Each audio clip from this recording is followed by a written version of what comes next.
It's 29 minutes past 9. We are ready to start the day's silent. We don't want them disturbing the proceedings. Thank you very much.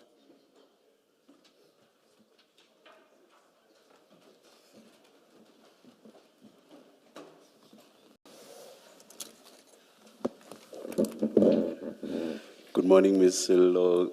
Good morning, Mr. Mpofu.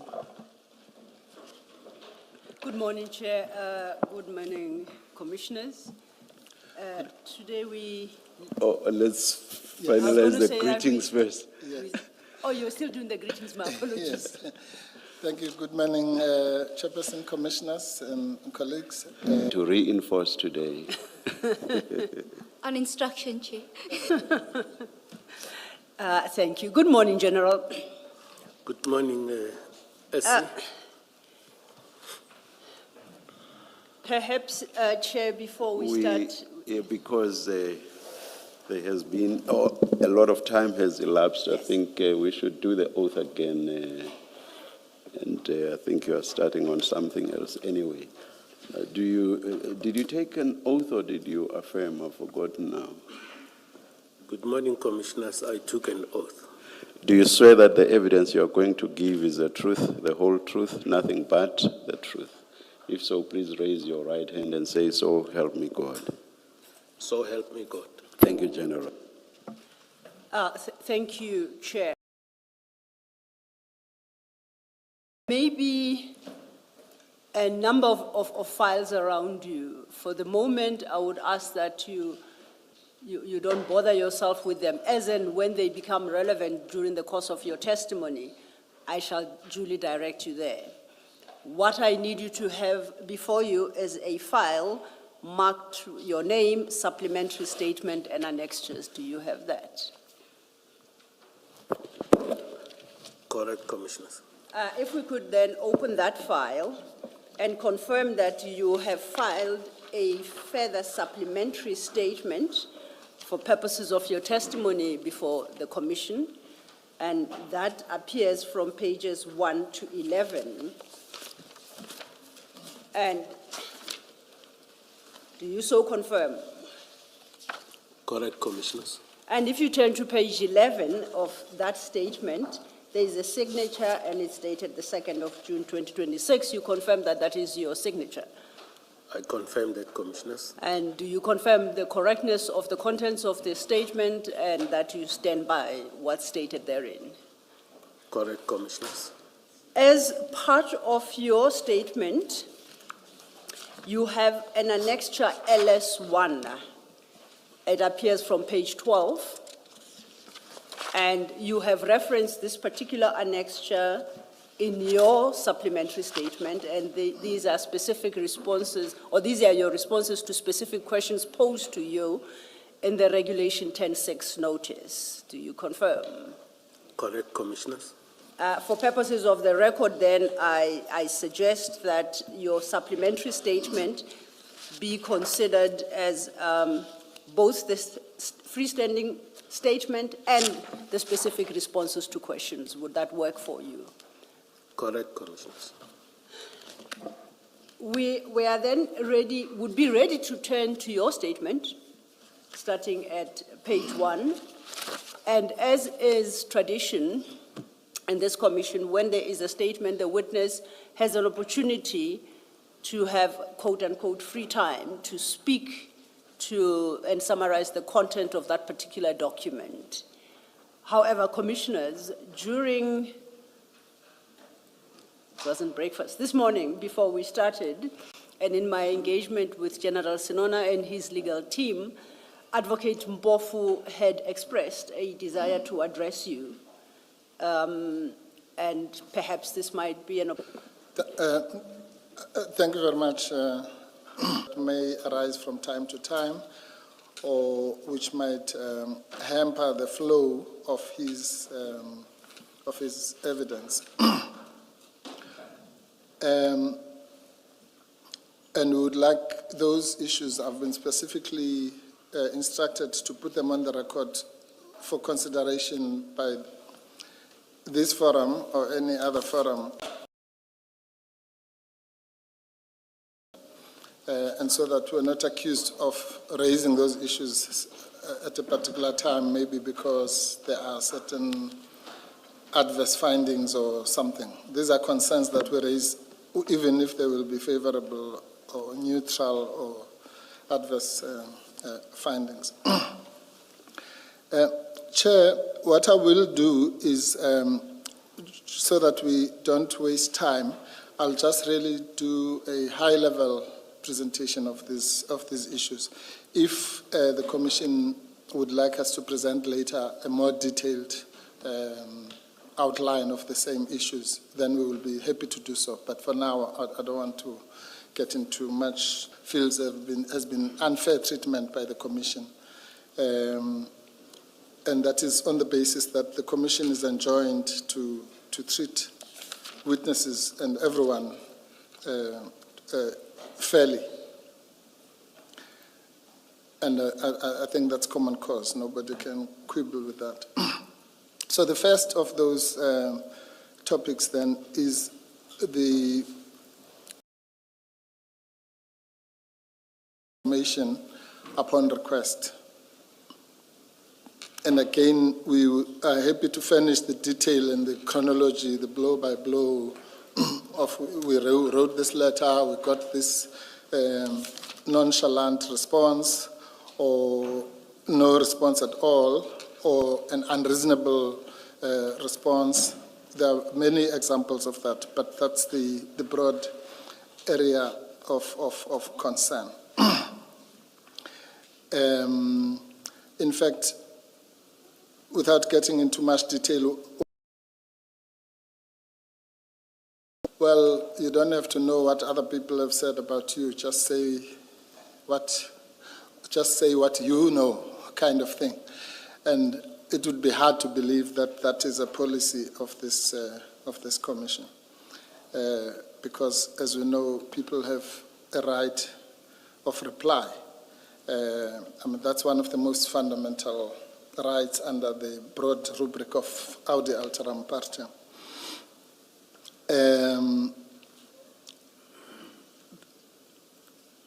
And in our view, that's why the Commission is populated by legally trained people all around, so that those trite can be observed. The second issue is related to the first one, which is this issue of right of reply. There are various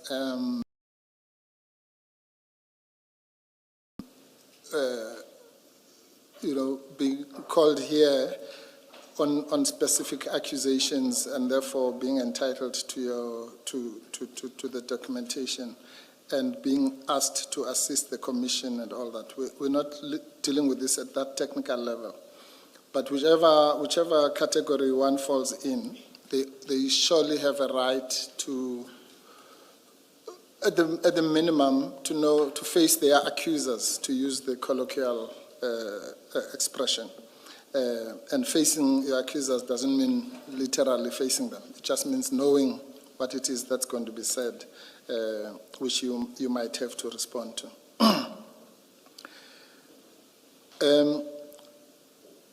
The next issue, which is the third in my list, is that one of the things we have been asked to do is to ensure that there will be no straying outside of the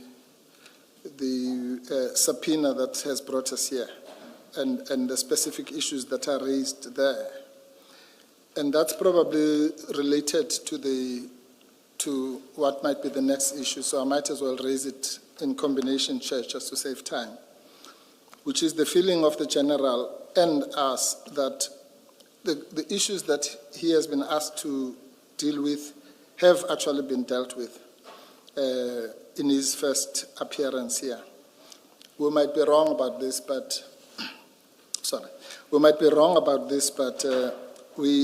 on our unscientific analysis, he's probably been the witness who has been called back more than anyone else to come back here, despite the fact that he testified for 3 days in January. And There's a witness that testified for 8 days, Mr. yeah, The days may have been consecutive, I'm not sure, but it was still maybe 8 they days, were. so far more than the general is. No, Chair, I don't want days so much than the toing and froing and being called and then called back and then called back. But I take your point, Chair. So if we don't have the gold medal in that, we probably have the silver. So I'm merging it with the third point. That was about repetitive questions. Yeah. So it's if you like, it might be a subset of the third point.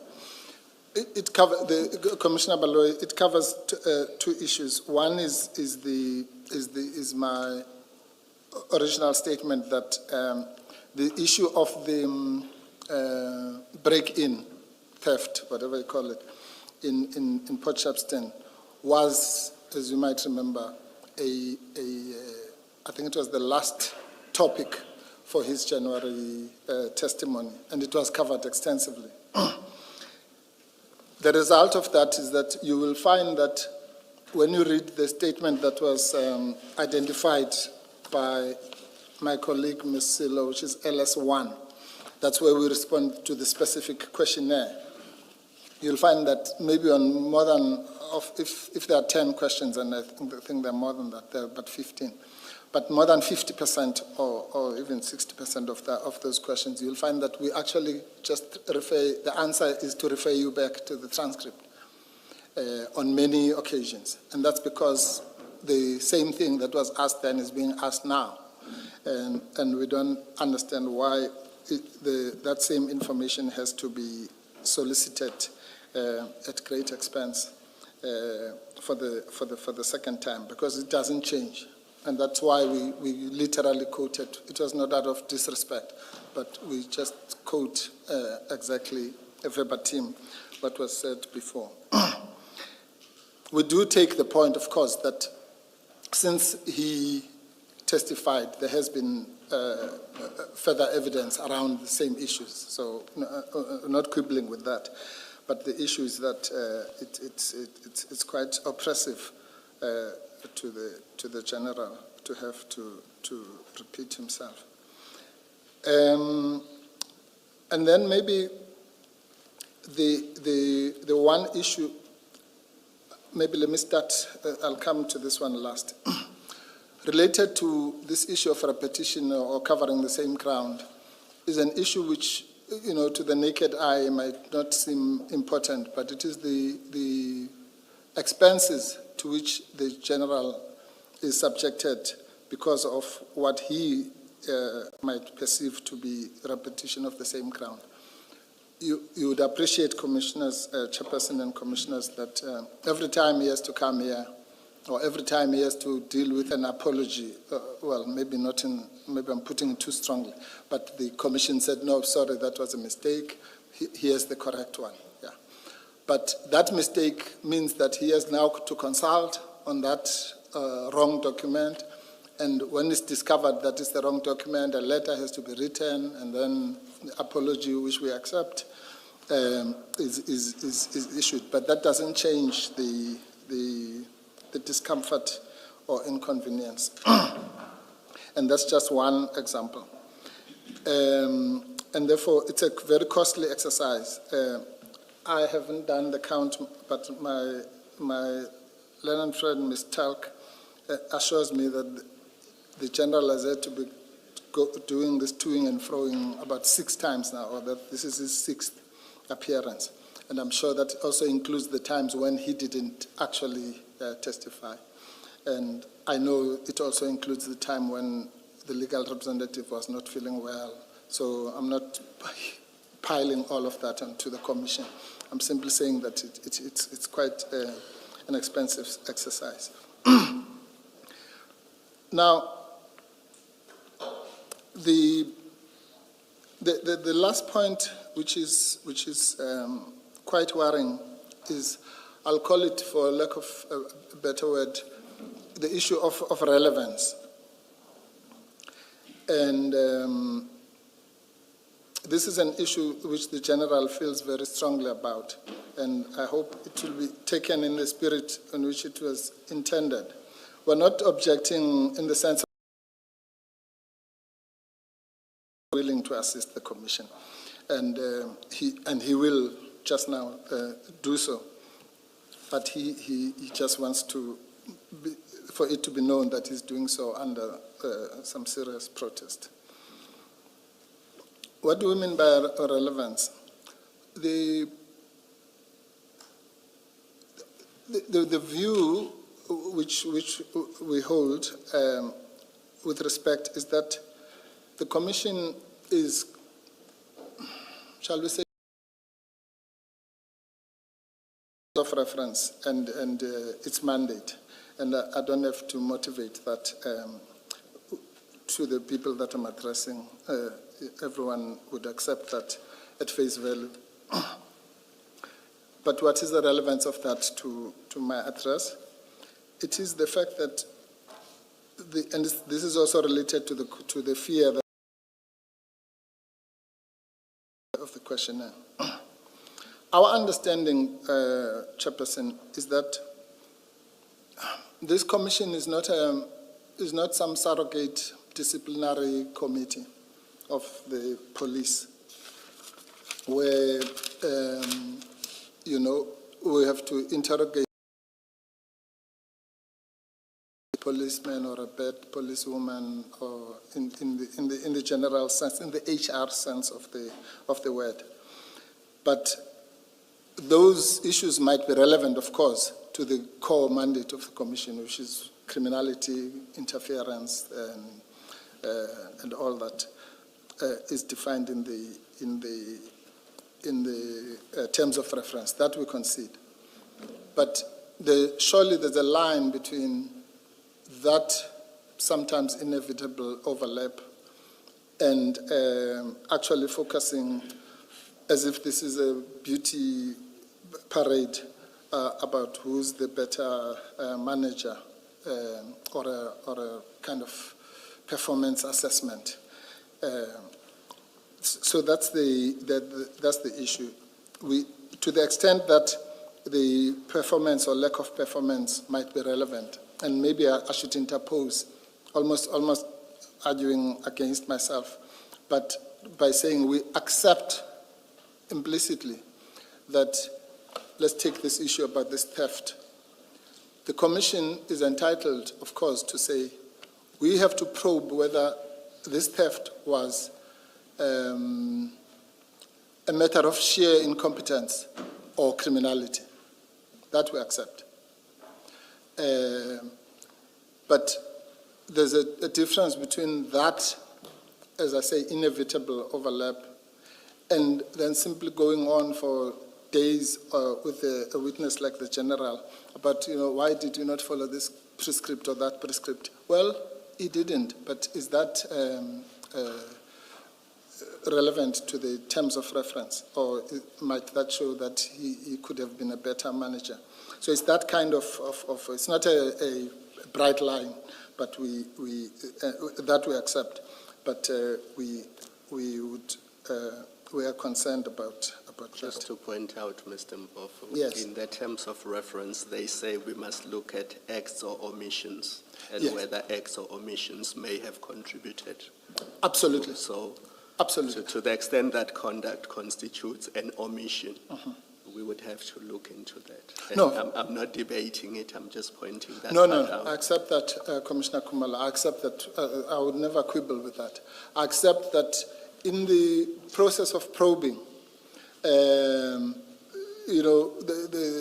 say the disappearance of this bottle, you might say, well, I omitted to take it during the tea time. I accept that. The commission or omission, like in criminal law, you can be liable for a positive act or an omission. That I accept. I'm making a different point, which is that in the probing of the commissions or omissions, last round of questionnaire, is that the focus is more on Well, wouldn't it have been better to go to Isping or to go to Port Shepstone and so on? And we accept that that might be relevant. But that's not the core mandate of the Commission, to put it crudely, as to whether it would have been advisable to drive on the N2 or to take another route. That may be relevant in the ultimate question, as to whether the taking of the other route was a corrupt act or to go and meet some gangsters or whatever. We will accept that. But in and of itself, whether they took this route or that route, really has got absolutely nothing to do with the Commission. It might have something to do with some performance assessment panel of the police as to whether,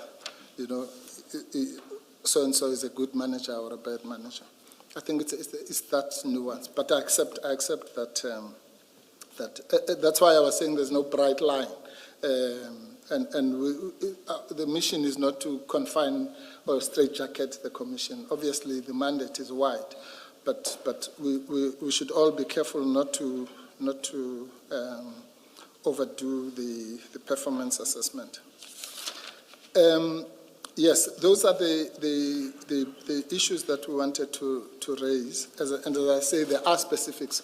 We have a detailed chronology, for example, of the correspondence between, we have a detailed chronology.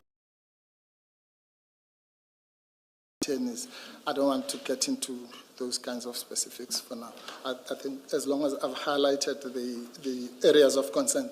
And by the way, some of these are raised in the general statement to the Commission for the indulgence. Thank you. Thank you, Mr. Mpofu. Yes, Mr. Lo. Thank you, Chair. Chair, I perhaps will not address every issue raised by Mr. Mpofu for two reasons. One, some of these issues will be elaborated upon by the General himself because they form part of his statement. So perhaps that might be at the appropriate time to engage with them. To some extent, Mr. Mpofu, it's not due to a lack of answer on my part, but I choose to limit my answer on the two bases. However, there are certain things that I believe I must address because this would be strictly within the knowledge of the evidence leaders and not necessarily the commissioners. The first complaint is a serial refusal to produce documents. I would like to place on record that the General, even in his statement, does not make such an allegation. There is not a single document that the evidence leaders have been required to produce and have failed to produce. To the extent that there might be oversight on my part personally on that, I would be happy to be directed. General Sinona's appearance was postponed the last time. These issues were specifically dealt with when my learned friend, Ms. Talca, addressed the Commission. And it was highlighted for me to appreciate exactly which documents we are said to have refused to produce on a serial basis. And commissioners, I dare say that there is none. Secondly, and once again, General Sinona will address these issues.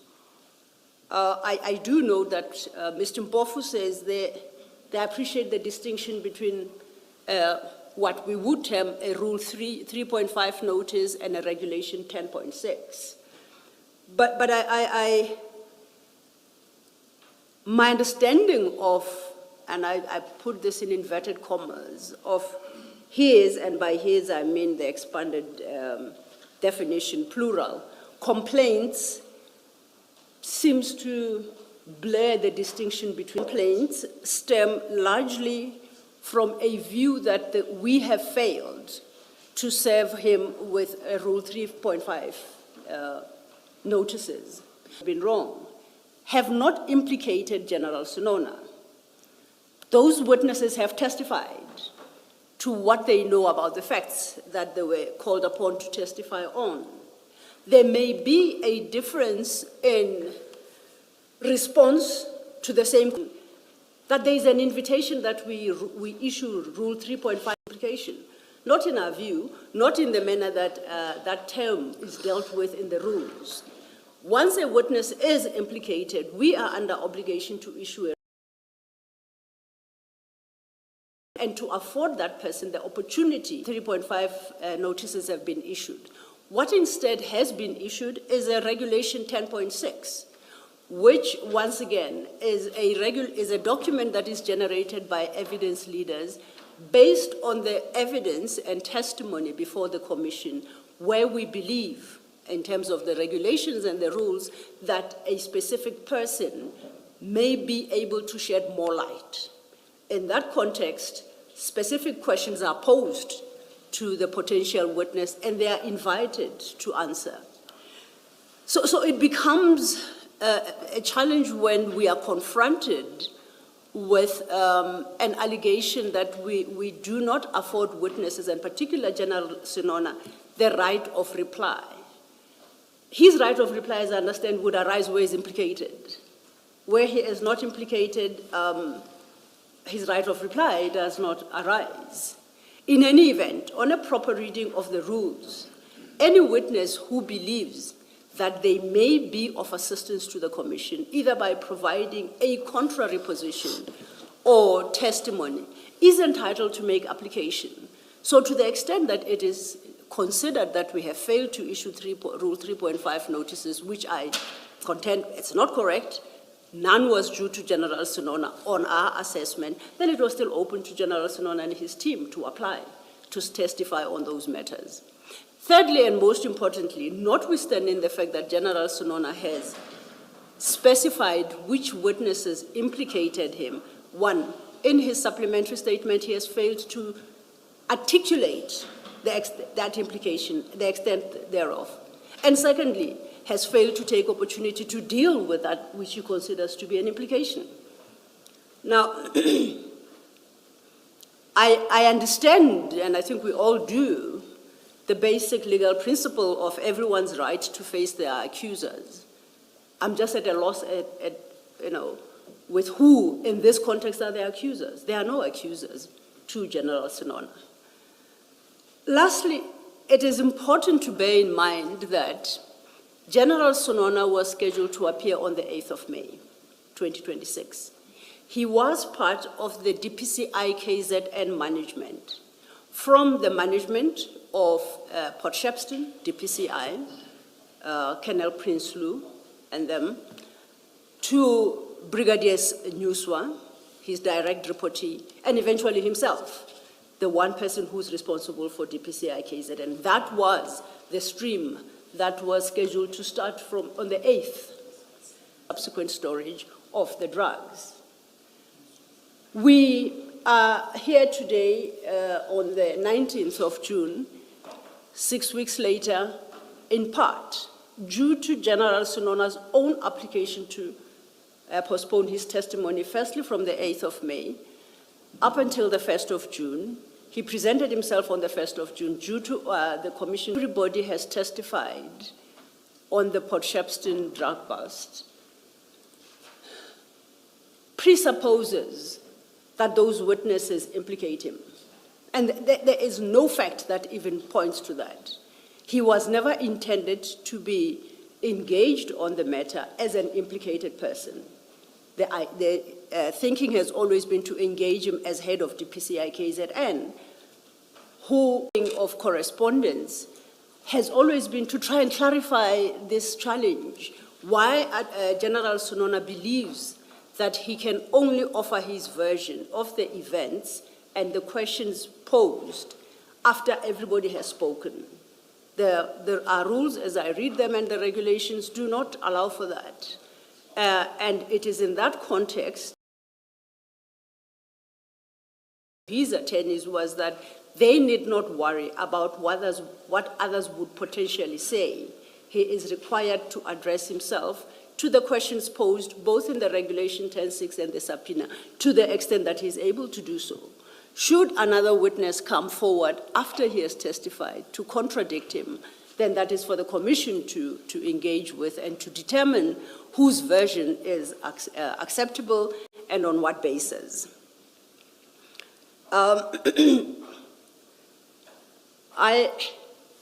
I don't know how other commissioners intend to deal with this, but to the extent that I properly understood, my colleague, Mr. Mpofu, sounds like he wants assurances that there will be no straying outside the sub. There are issues that arise from the question and answer session, and for lack of a better term, I'll call them offshoots. And I don't know if it is the offshoots that he would deem constitute straying outside the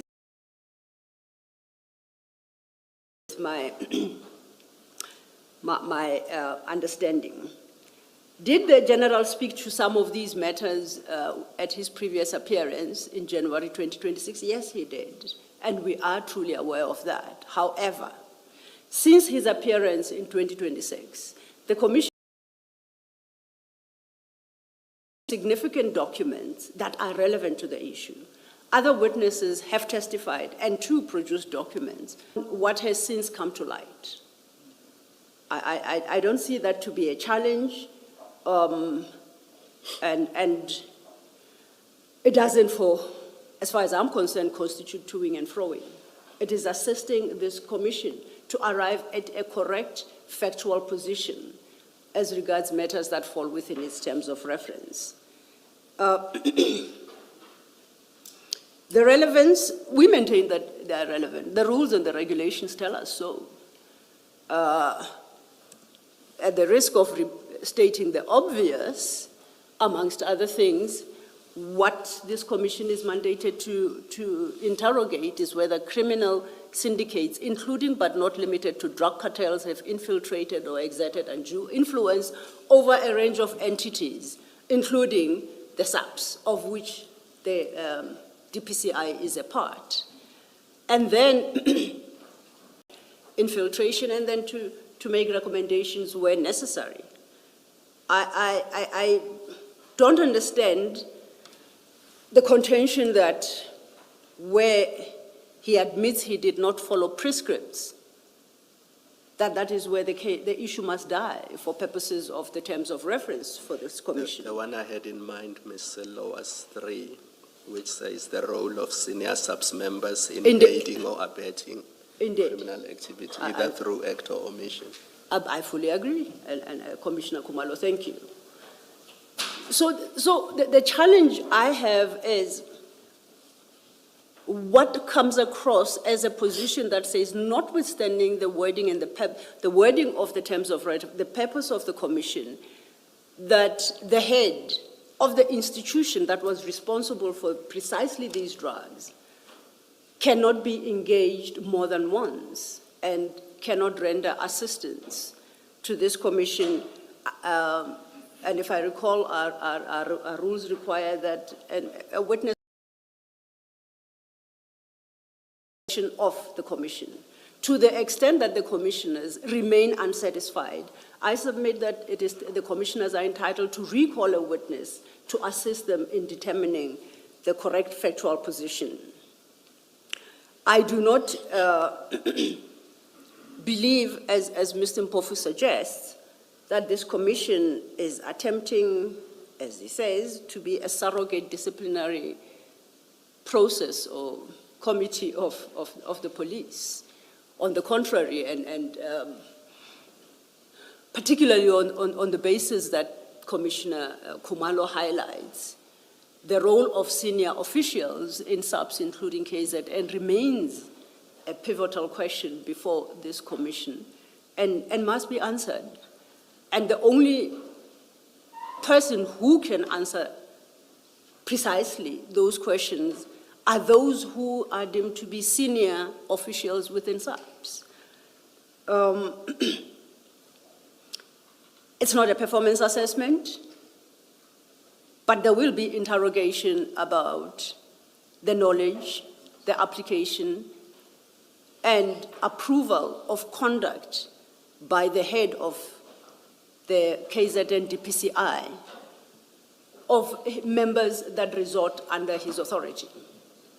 And that engagement must be had to understand, as my learned friend correctly pointed out, whether it was, he says, whether it's incompetence or it's deliberate. To answer that question, we must first understand what the understanding was, the appreciation for applicable prescripts and the like, to enable the commissioners to make a determination as to exactly what transpired. An interesting point was made by Mr. Mpofu, where he states that it is unnecessary to recall the general, particularly where he admits that he didn't follow prescripts. I'm not aware of such an admission. I'm not aware of him so admitting in his first statement, during his first appearance in January, in the supplementary statement, nor in the responses to Regulation 10.6. I see Mr. Mpofu vigorously shaking his head, so I take it that he means I completely misunderstood him. I'll take that the misunderstanding is mine. But I just wanted to clarify that precisely what the prescripts provide for and the extent to which they were complied is a legitimate conversation to have with the general, and that has not to date been had. Thank you, Chair. Thank you, Ms. Sidlo. Yes, Mr. Mpofu. Thank you, Chair. Again, I'll endeavor to be brief. Chair, well, it looks like my learned friend, there's a lot of things that she says she doesn't understand, or she's at a loss at sea or whatever. I'll try my best to assist. Chairperson, we are not, this is not some quibbling about technicalities. We understand very well the difference between 10.6 and 3.5, as I was at pains to point out in my address. But you know, those are just lawyers' things. We are saying that if a person is going to be, I am entitled to know about that in good time so that I can respond to it. So I don't want to get into legalese here. The issue of the matter is that those persons. And that's all we're asking for. We're saying if there's going to be adverse information, which might not rise to the levels of implication or whatever to a lawyer's mind, but which is adverse to his interest, he is surely, but surely entitled to have that information. Now, we asked for that information just as an example. There's a letter dated the 1st of June 2026 from my attorneys, which I'm using this as an example. I was saying I don't want to get into the minutiae, but the response to that letter comes from a Geraldine Berger from this commission. And I'll just read the first paragraph. With reference to your letter dated 1 June 2026, we wish to remind you that your client and your client that all witnesses are called to testify on their knowledge of any fact. It is important to mention and place on record that their knowledge is not dependent on whether others who testify before them implicate them. I mean, surely that can't be true. Your client's statement that was called for through relevant notices cannot in any way be implicated by someone else's version of the truth. This is like an arrogant response, I'm sorry. What was the nature of the request there? The request, yes. On the letter yes, of the again, 1st of June. Yeah. Yes, Chair. Again, I won't bore you with the long whole letter. I'll just pick up one paragraph, just so that you get the gist. 27. Paragraph 3, sorry. It's on page 20. Our client wishes to respond to. Well, if he wishes to respond to, he wishes to respond to. Nobody can take that away from me. Had our client been aware of warrant officer Sender's appearance, our client would have requested for copies of his statement and annexures before being excused by the commission earlier today. That was the first. Our client was made aware by the media that he was implicated in today's proceedings of the commission. I'm just reading that paragraph as an example. So it was that kind of request. Then there's another one in the next paragraph about Lieutenant Colonel Duma and so on and so on. Of the response, does what my learned friend Ms. Silo is just doing about educating us about Regulation 10.6 and 3.5. So you'll see that the last paragraph, to the extent that he may in time be implicated. He shall be duly served with a 3.5 notice and afforded an opportunity to deal with such implication. Currently, there is a ruling requiring him to file a statement before midnight, and is expected to do so, to abide thereby.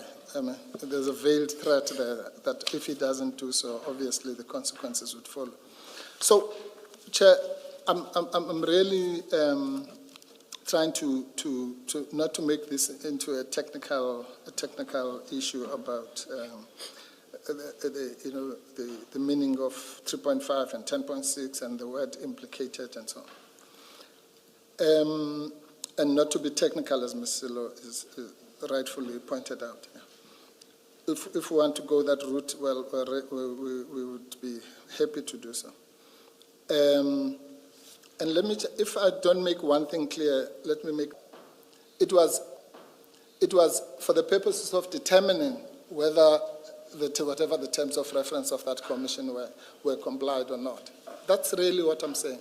So let me make a silly example. If we're going to be saying that General Sinona was always coming late at work, right? It might be very interesting and dramatic for television that he came late so 1,000 times. Yeah, but the answer is, well, so what? Because that can only be relevant if, as Commissioner Kumalo says, that was in aid of aiding and abetting. Relevant. But if as an end in itself that is a serial latecomer, well, who cares? That's the issue about marrying those peripheral issues to the terms of reference. That's really, as I say, maybe it's a more nuanced complaint. I disagree with the evidence leaders about it. The last point is this. We all know the legalese about implicating yourself and incriminating yourself. I don't want to go there. But, and that's where I make this issue about HR and distinguishing this commission from that. Let me give you a live example.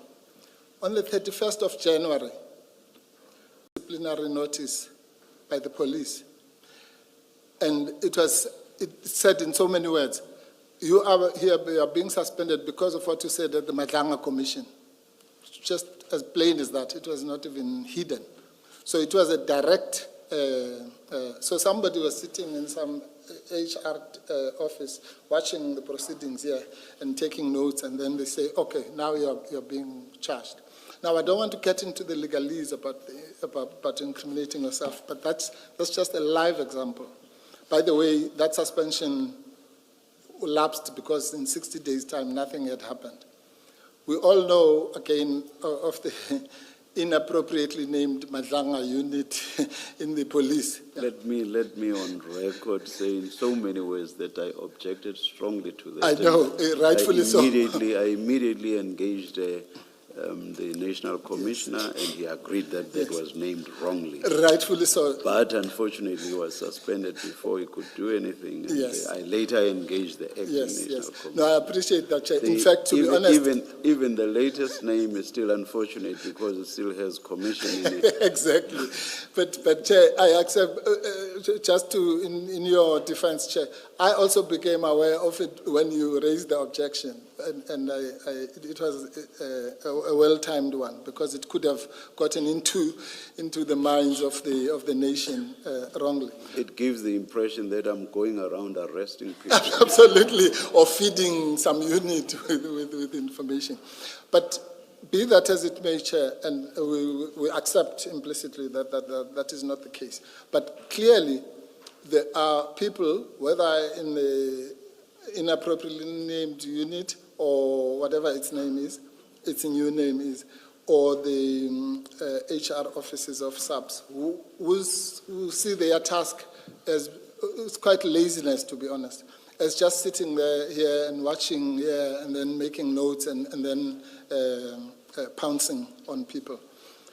That might be, shall we call it, an inherent danger in proceedings like this. We accept that. But all we're saying is that we shouldn't be playing into that here, in whatever way. Yeah. I think that's, let me just check my notes, Chair.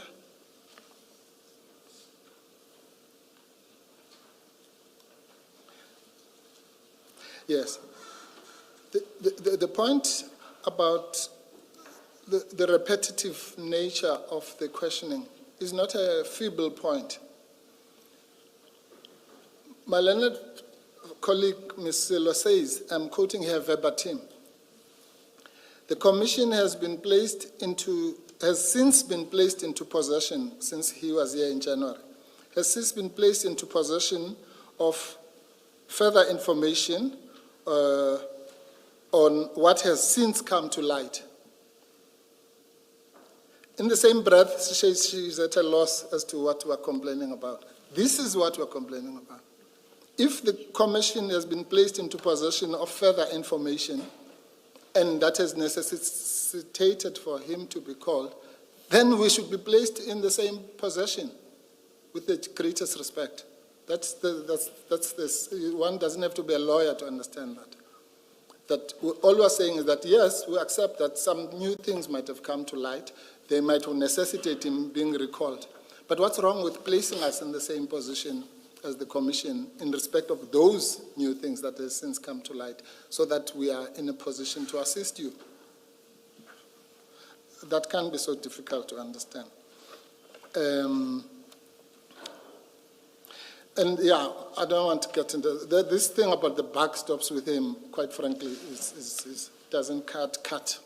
Take this back, proverbial back, then it means this commission should only have two witnesses, the minister and the national commissioner, or the president, because the buck stops with them. I understand that there's a hierarchy and maybe other small bucks along the way.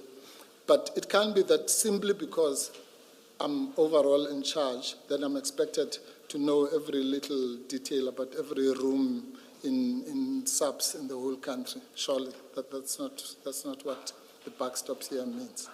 On your penultimate point, Mr. Mpofu, about Ms.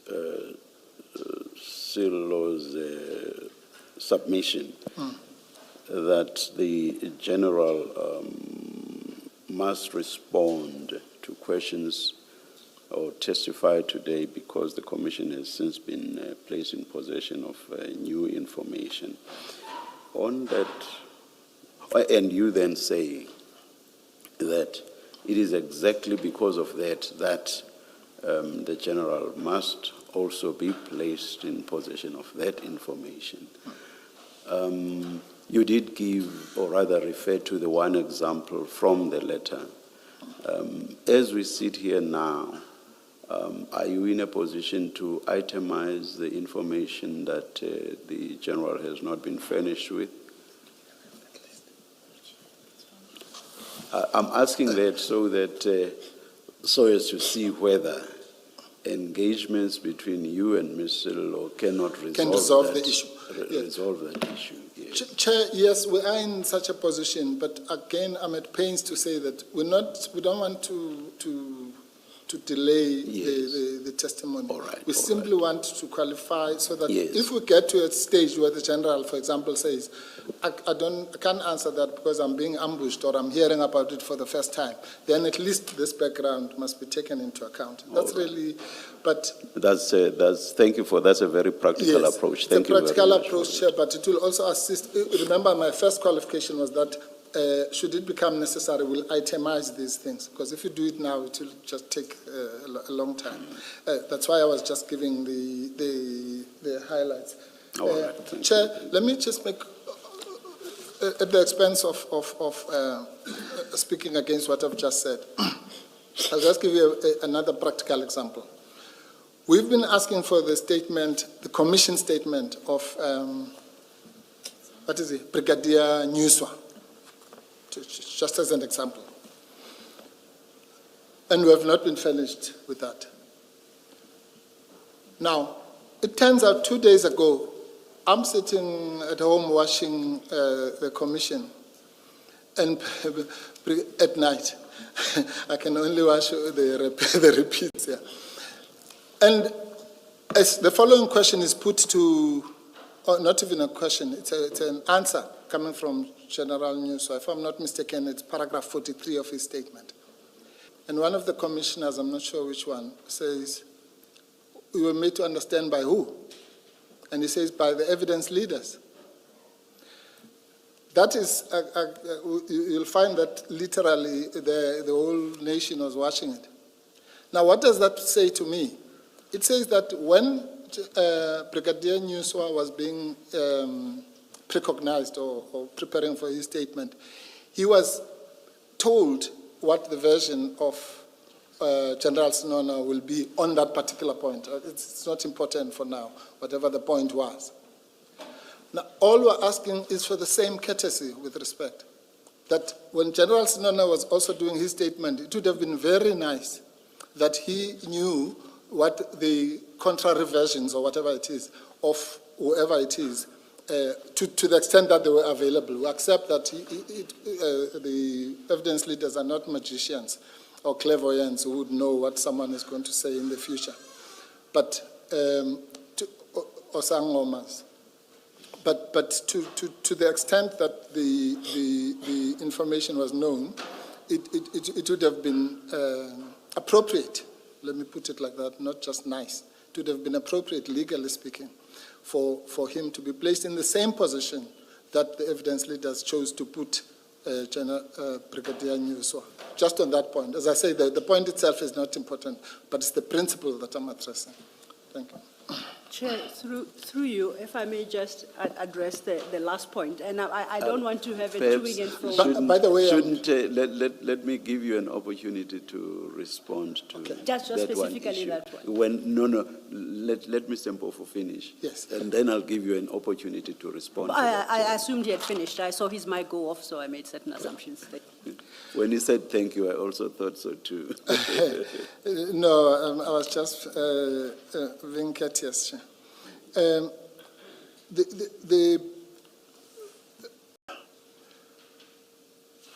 What we require is to be placed in a position where we can maximally assist this commission. Really, that's again, which is exactly what we want to avoid, for him to come for the 7th time or 6th time or whatever the number is, simply because, as you say, Chair, let's say, for example, I was going to give you this catalogue of things now and give it to Ms. Sil, and it turns out that they were deserved to be given anyway. What will be the result of that? It will be that he must now be given that opportunity, come here again next week or next month and so on. We don't want that, because he doesn't have the means to do that. Every time he comes here, he has to pay lawyers, this is a person who's not a person of means. And but at the same time, he doesn't want to face the risk of being pounced upon by that unit whose name we will not repeat after he has been here. So the risks are real. They're not speculative, as I've indicated with the question of the suspension and so on. Thank you. Thank you, Mr. Mpofu.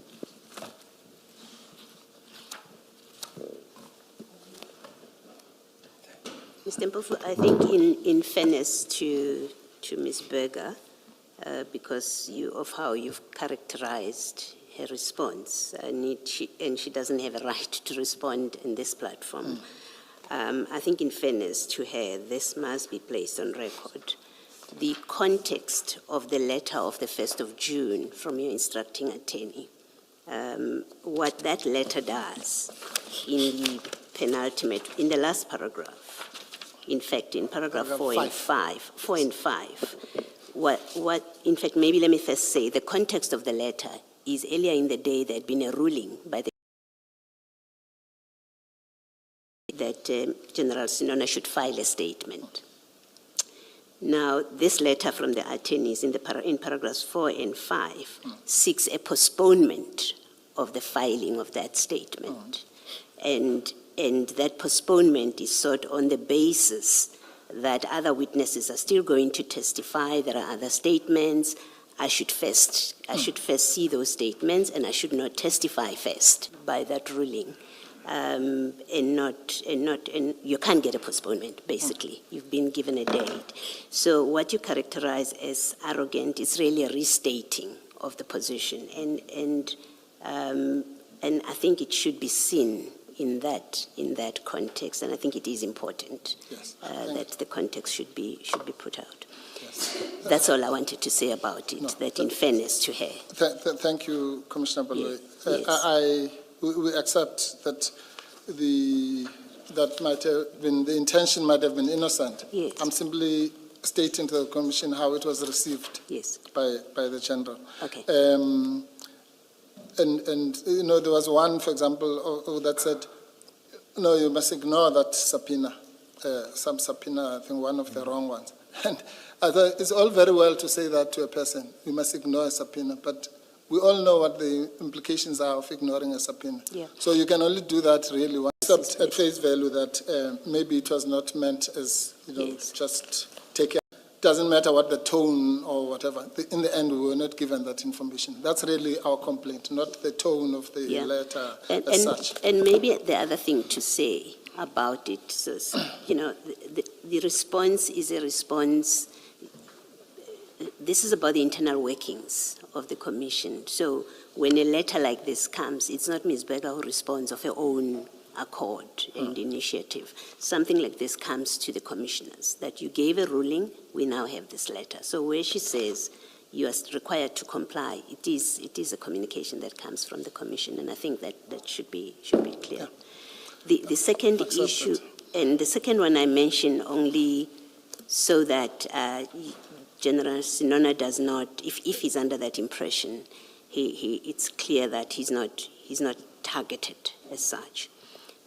This is about statements that he asked for. This he has been given statements of witnesses that were yet to testify. We haven't done that with any witness. In fact, the practice is statements of witnesses do not go out. We don't even publish them. We don't give to the media. We don't put them on the website until the witness has testified. So insofar as he may have requested statements of witnesses yet to testify, the answers he got are answers that apply generally, which is statements do not go out until a witness has testified. And I say that only to dispel any idea that he alone may be treated unfair. If it is unfair, it's unfair to everybody who's had to testify here. About the intentions and the patterns of the Commission. We have nothing to say about that. The issue we are raising, the fact that no witness has been given information before doesn't make it right with respect. If it's wrong, it's wrong. Whether it's been done throughout, then so be it. Maybe those witnesses did not make the requests, the repeated requests that we made, or maybe they didn't need the statement. We do. Mr. Mpofu, the practical and logical point is this, that witnesses often have to confirm when the oath is administered that this is my statement and that's my signature. Yeah. And often they have to correct those statements and say, no. So my previous statements, and I'm now relying on the one that I finalized this morning. Yes. It would have been prejudicial to your client if the ones that Musa had discarded were the ones given to him. So there are practical considerations that inform some of these processes. So don't dismiss them as being unworkable. They are there for a reason, these processes. No, Chair and Commissioners, that's Commissioner Baloyi's second point that you've just amplified. And again, we accept that. I'm not dismissing, I don't expect the Commission, I'm not justify some unjustifiable things here. I'm saying here, I accept that you may not, it's been explained to me now by the two commissioners, and I accept it, that it might not be a practical thing to do to give somebody a statement prior to their testimony. But I've given you examples where what you've just told me doesn't apply. if what you, the two commissioners are saying, because he has already testified, he has already, it doesn't assist me, as it might assist with another. I have addressed this point, and I wanted to address it for the benefit perhaps of all future witnesses. If one has regard to the very letter that Mr. Mpofu has referenced from General Sinona's attorneys at page 27, if one has regard to paragraph 4,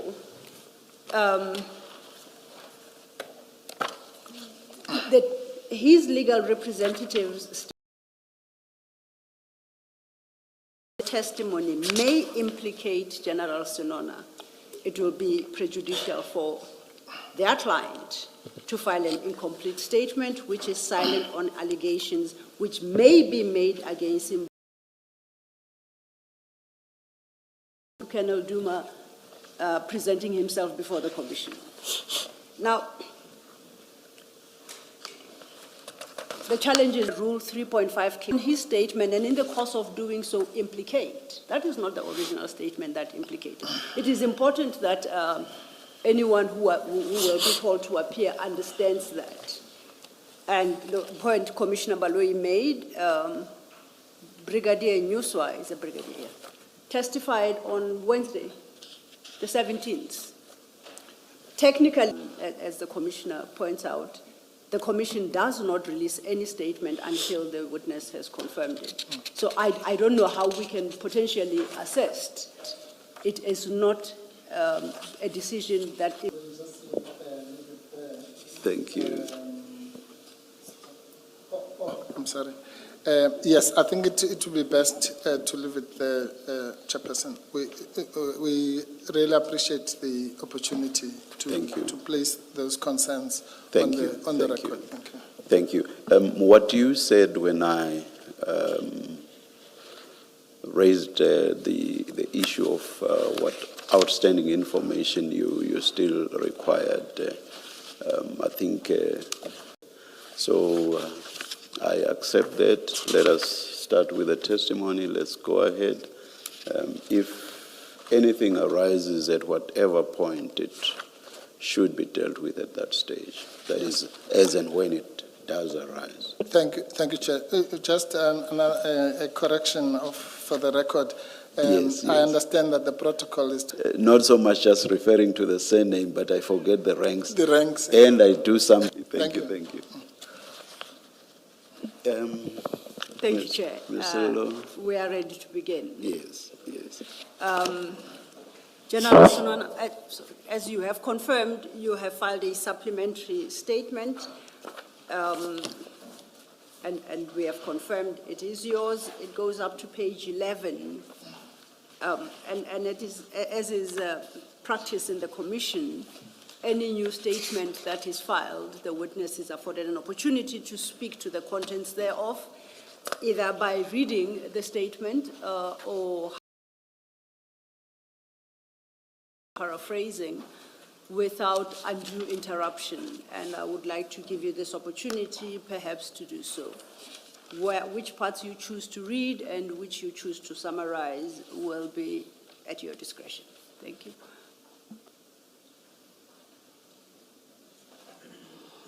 Thank you. Yes, General. Thank you, Commissioners. I, under design, Lesecha Senona, do hereby make an oath and say that I'm a Major General in the South African Police Service. I'm currently employed as the Provincial Head of the Directorate for Priority Crime Investigation in KwaZulu-Natal. I must also emphasize, in the suspension letter, they say because of the storage and the theft of exhibits, which emanated from the Commission, as my senior counsellor has alluded to earlier before the Commissioners. Did the suspension not lapse, or did I misunderstand?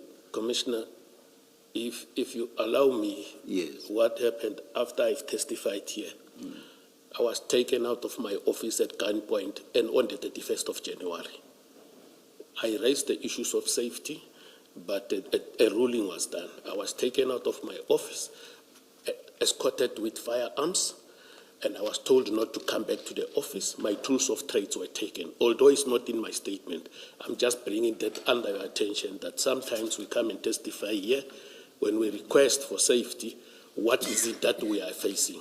And ever since that day, I am not 100% well in terms of safety, my safety and that of my family. And the suspension Sorry, General. I just want clarity on whether the suspension has not since lapsed. I'm going to I that, think Commissioner. even Mr. Mpofu Yeah. touched on that and said because nothing happened over I'm coming to that. the specified period of time, it lapsed. Now you're saying you're under suspension. Yes, It's because of that I wanted to get clarity on whether it has lapsed. It has since lapsed. Commissioner, it's two suspensions. Suspensions. Oh, okay. The first one I was provided with, I was suspended, and because evidence was given at the commission under oath. When you are suspended in the police, within 60 calendar days, a disciplinary hearing must have commenced. And then on the 22nd of suspended, the suspension was uplifted, of which it was uplifted by my supervisor who didn't have the powers to do so because the regulation talks about the chairperson who must either uplift or extend it by 30 days. If the disciplinary hearing is not finalized, it must be it's an automatic upliftment. On the 3rd, after I've appeared here, on the 3rd of June, I was called I went to the office here in Pretoria, met with my supervisor. I was provided with another suspension. The second suspension that I'm on now talks to the issues of theft and storage of drugs at Port Shepstone. Oh, thank you. And That, today, I must bring continue. I must bring it under the commission attention that I'm more than willing to assist this commission. I am here, but the date the commission gave me, already there was a date for me to attend another disciplinary hearing today at 10 o'clock. It's currently ongoing. To show that I'm willing to assist the commission, I opted to come here, not to go that side. Thanks, Commissioner. That answers me. Thank you, General. Can I continue, Commissioner? I have previously filed statements with the Commission and testified at the Commission on the 27th, 28th, and 21 January 2026. I filed this further statement at the direction of the Commission in terms of the summonses of 29 April 2026, and I'm duly authorized to dispose this statement. The facts set out in this statement are within my personal knowledge unless otherwise stated or indicated by the context alternatively. Obtained through reports made to me in the course of my duties by the various functionaries within the DPCI KZN. Further, alternatively, to the extent possible or feasible, I will attach any documents I rely on in substantiation of the averments I make here in this statement. This statement is filed in response to the Regulation 10.6 notice of 24 May. In that notice, the Commission called upon me to answer certain questions relating to the seizure of 541 kilograms of drugs, in brackets, cocaine. I want to add the word suspected cocaine.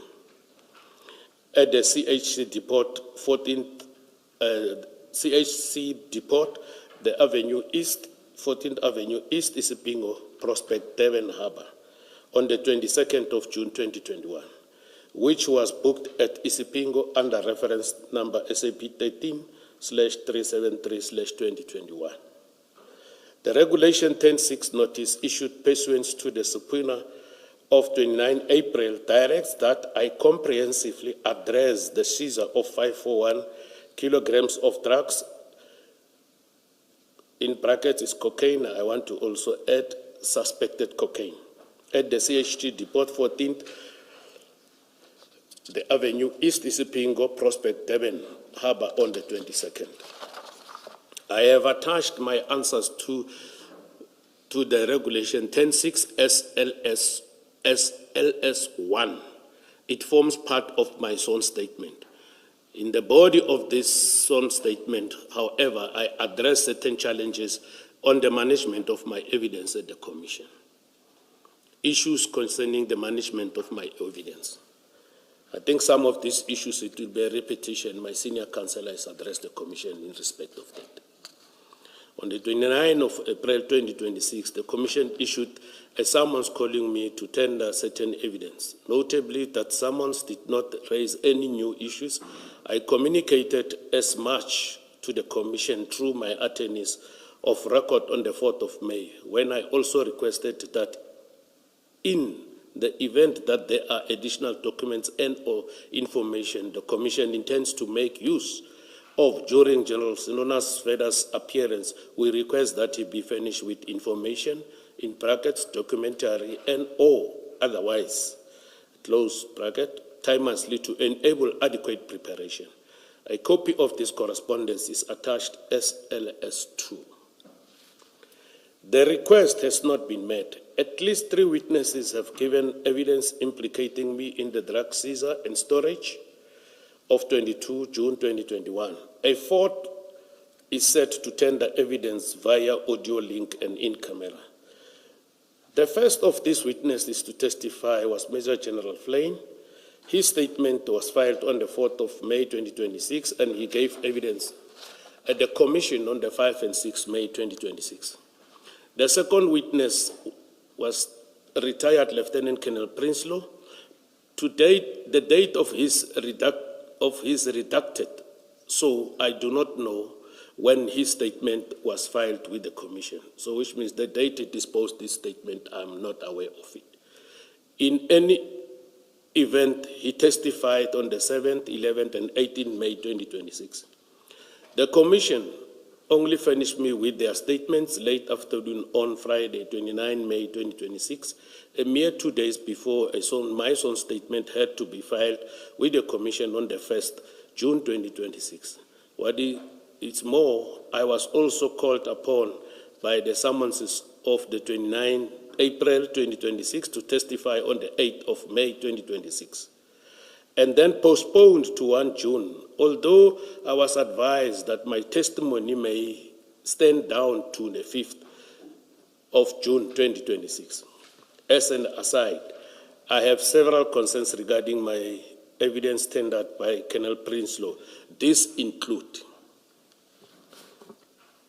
his failure to disclose to the Commission that he informed the District Commissioner in that district about the storage of the drugs, and that he requested visible policing patrols in the area. He alleges that I instructed that no one be informed about the storage, but he never requested additional assistance from my office. Sorry, General Sinona, just to be clear, you're still referring to the suspected cocaine, not another storage? 100%, Commissioner. Apologies for my oversight. I think it will happen oftenly, but I apologize upfront if it is allowed, Commissioner. Thank you. Where was I? I instructed that no one be informed about the storage, but he never requested any addition disposed to shortly after the incident. I'm not sure if that statement is here, Commissioners. I want to check so that I can read the paragraph, but it is not here, but we submitted it previously in January. If I may be of assistance, that is what we're trying to establish. There are actually 2 statements by Colonel Prinsloo. There is one, you said immediately after the incident. There is one of the 23rd of November 2020. You can have regard there too. Is a statement that he made immediately after the incident, where we were requested by Lieutenant General Musikili to provide affidavit of the incident. Hence, I say there are two days apart. The one is the 23rd of If- November, the other one is the 25th If of it's November. presented before me, because it's a long time ago, I'll be able to say this is the one. I think in January, we did talk to the statement. It was handed in before the commission. I'm referring to that one that we were dealing with in January. I think Advocate Tauk might be able to assist. In the meantime, if it doesn't disturb your flow, you may continue while we try and locate the actual statement you are referring Thank you to. very much, Commissioners. Lieutenant Priestlow also failed to disclose the visit to me by Brigadier has never received any report or feedback concerning such visit or inspections. Reference is made to paragraph 10 of Lieutenant Colonel Prinslo's statement that he deposited immediately after the incident. I'm saying this, Commissioners, because when head office visit any of the provincial offices, the protocol will be that you report at the provincial office your presence, and then in that I'm visiting this office. If it is investigation of a sensitive nature, you just report your presence and you go do your investigation. And I have never received any report from national office or any document in respect of such a visit, as well as the outcome of the inspections that was conducted there. He indicated that he could not... General? Yes, Is Commissioner. the point, I'm trying to understand the point you're making here at 12.2. Is it that you dispute that there was such a visit that he speaks to in paragraph 10, as you say, in paragraph 10 of that affidavit? Or you say you accept there was such a visit, but the only issue you're taking is it was never disclosed to you? I'm trying to understand that I don't Yes. lose the significance of why you're saying Yes, this. Commissioner. You are 100% correct. I'm not disputing the visit. Yes. However, I'm indicating to the commissioners, although I didn't put it here, that the visit initially was never brought to my attention. And thereafter, even a report of such an inspection was never brought or sent to my office. Okay, thank you. Thank you, Commissioner. He indicated that he could not smell anything suspicious, despite another member allegedly observing a burning smell. Although he testified about the security concerns and challenges at the offices, he failed to escalate these concerns directly to my attention after his alleged unsuccessful attempts with supply chain management. At no stage were the security concerns at Port Shepstone brought to my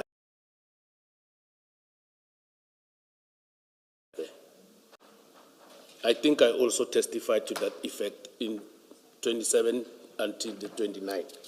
I did highlight these, Commissioners. He also failed to complete the relevant document to the handing over and control of the safe keys, despite him being aware of the applicable procedures. These procedures were not within my knowledge, and I've never dealt with the same before, even in relation to the safe in my office. Commissioners, here I'm saying I am not an expert in the supply chain management issues. There was a document that was presented before this commission by Lieutenant Colonel Prinslow, the handing over of the safe keys and so forth. It was the first time I saw it. I won't know everything in the South African police services. When the keys were handed over, I would have expected him to say, let me complete this relevant document in order for you to sign. And Are you, sorry to interrupt you, General. Are you talking about the instance where the keys were handed over to you after the suspected container had been placed inside this strong room, or whatever it's called? correct, All right, Commissioner. all right, thank you. Unless, because he never testified that I tried to complete that and hand, so that they must sign for the keys or so. It never happened, and he never testified in that instances. Although I'm saying before this commission, that document, I saw it for the first time before the commission. I won't know everything in the police. Commissioners, he failed to properly inspect the office premises during the afternoon of the Sunday on the 7th of November 2021 and the morning of Monday, 8th November 2021, despite observing that lights were on at the ground floor, which he considered abnormal. No occurrence book entries were made in this regard. All I'm trying to highlight here, Commissioners, I testified previously that they were instructed to do the after-hour visit, and I consider this visit of Sunday as one of the after-hour visit, as per my instruction after the storage. But if you do that, you must go and patrol the entire office and check if everything is still intact.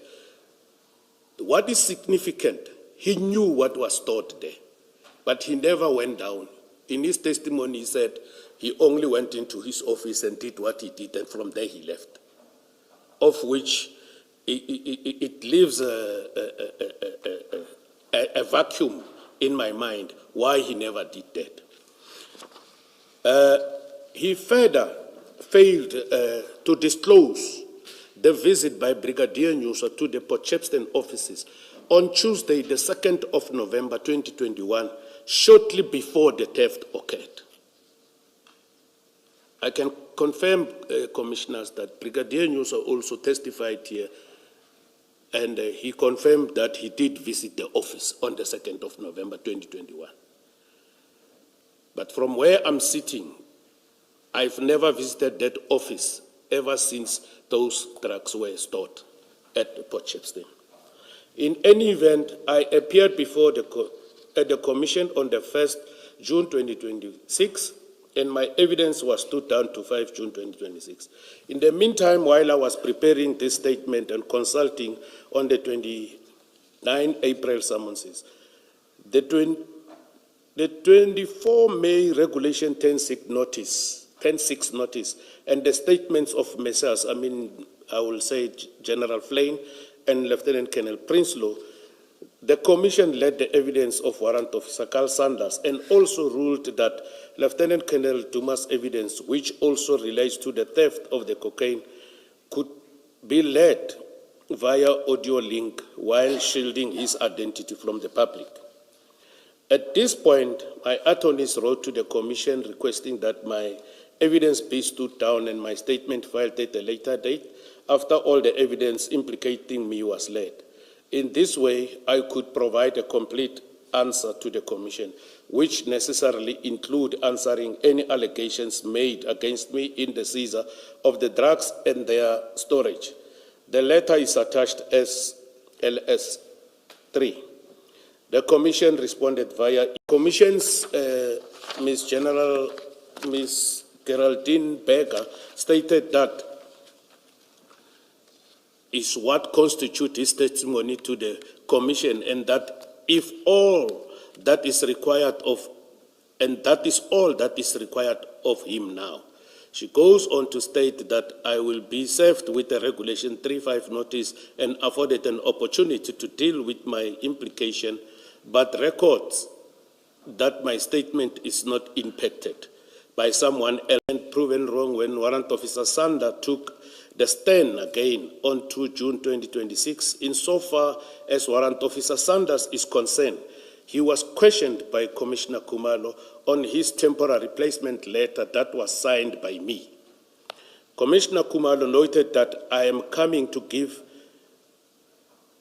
evidence on the 5th of June 2026, and Commissioner Kumalo stated that the allegation you made is very serious and it goes to the heart of the terms of reference of the Commission. Because you implied yesterday that your superior were moving you out of the way because you were stepping on the toes of the drug traffickers. Now I want to try and understand that allegation. Is that an allegation you are making against General Senona? And is it something we must put to him when he comes to give evidence on Friday? Warrant Officer Sanders responded, Commissioner, I think it will eventually come out that the suspects who stole the drugs are known. When asked by Commissioner Kumalo, known by who, he said, I was informed by Colonel Jacob personally who they are, but the links to the management. Commissioner Kumalo then interjected and said, the links to the management of DPCI, and Warrant Officer Sanders agreed. He went on to say that the only inference he can draw is that he suffered repercussions. It was then put to Sanders by Commissioner Kumalo that Warrant Officer Sanders believed that he was placed in another department because his superiors were moving him out of the way because he was stepping on the toes of the drug traffickers. Commissioner Kumalo then said, I just want to be clear. You are saying General Senona among others, to which Warrant Officer Sanders responded, no, sir. The distinct impression he had already been created that first I transferred Sanders and second that I did so for nefarious reasons. This is just not true.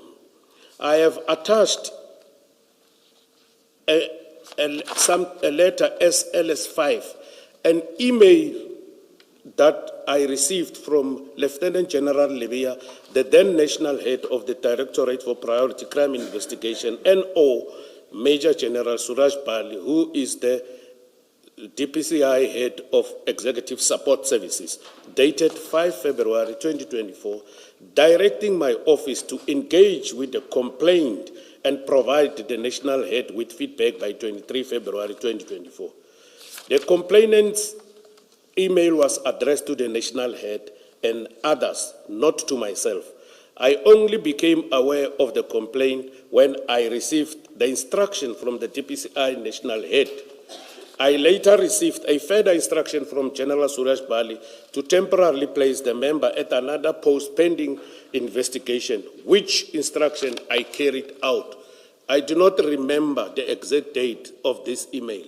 I have no recollection of subjecting the member to a polygraphy test relating to the theft of a coffee machine.